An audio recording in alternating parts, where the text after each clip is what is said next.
Bahucharaji circle પાસેથી rally યોજી બેચરાજી મામલતદારને આવેદનપત્ર આપવામાં આવ્યું છે। બહુચરાજીમાં સર્વ સમાજના આગેવાનો એક થઈ રાજસ્થાનમાં જે હત્યા કરવામાં આવી હતી તે અત્યારે સખતમાં સખત સજા થાય તેવી માંગણી સાથે બેચરાજી મામલતદારને આ આવેદનપત્ર આપવામાં આવ્યું છે। રાષ્ટ્રીય રાજપૂત કરણી સેનાના રાષ્ટ્રીય અધ્યક્ષ સુખદેવસિંહ ગોગામેડીની હત્યાના પણ ગામ મહેસાણા જિલ્લામાં પણ પડઘમ જોવા મળ્યા છે। ત્યારે રાષ્ટ્રીય રાજપૂત કરણી સેનાના રાષ્ટ્રીય અધ્યક્ષ સુખદેવસિંહ ગોગામેડીના પડઘા હવે મહેસાણા જિલ્લામાં પણ જોવા મળ્યા। મહેસાણા જિલ્લામાં બેચરાજી અને જોટાણા તાલુકાના કરણી સેના દ્વારા બેચરાજી મામલતદારને આવેદનપત્ર આપવામાં આવ્યું છે। બહુચરાજી તાલુકાઓને જોટાણા તાલુકાના કરણી સેના દ્વારા બહુચરાજી મામલતદારને આવેદનપત્ર પાઠવ્યું હતું અને આવેદનપત્રમાં સુખદેવસિંહ ગોગામેડીની હત્યાને સખ્તમાં સખ્ત સજા થાય તેવું મહેસાણા જિલ્લાના બેચરાજી તાલુકાના મામલતદારને આવેદનપત્ર આપી સખ્તમાં સખ્ત સજા થાય તેવી રજૂઆત કરવામાં આવી હતી।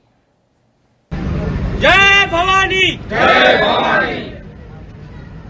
અત્યંત દુઃખ સાથે આપ સૌને જણાવીએ છીએ કે શ્રી રાષ્ટ્રીય રાજપૂત કરણી સેનાના સુપ્રીમો અને રાષ્ટ્રીય અધ્યક્ષ એવા શ્રી સુખદેવસિંહ ગોગામડીજીનું દુઃખદ અવસાન થયું છે। એમને સાથે છેતરપિંડી કરી, વિશ્વાસઘાત કરી, મિત્રતા બતાવવા માટે કંકુતરી લઈને આવેલા વ્યક્તિઓએ એમના સાથે આ રીતે ગોળીબાર કર્યો છે। આ કાયર લોકો જો ખરેખર દુશ્મન બનીને આવ્યા હોત તો એમની 7 પેઢી આપણે અહીંયા એમને ખતમ કરી નાખત, પરંતુ આ વિશ્વાસઘાતી લોકોએ કાયરતાપૂર્વ રીતે એમની હત્યા કરી।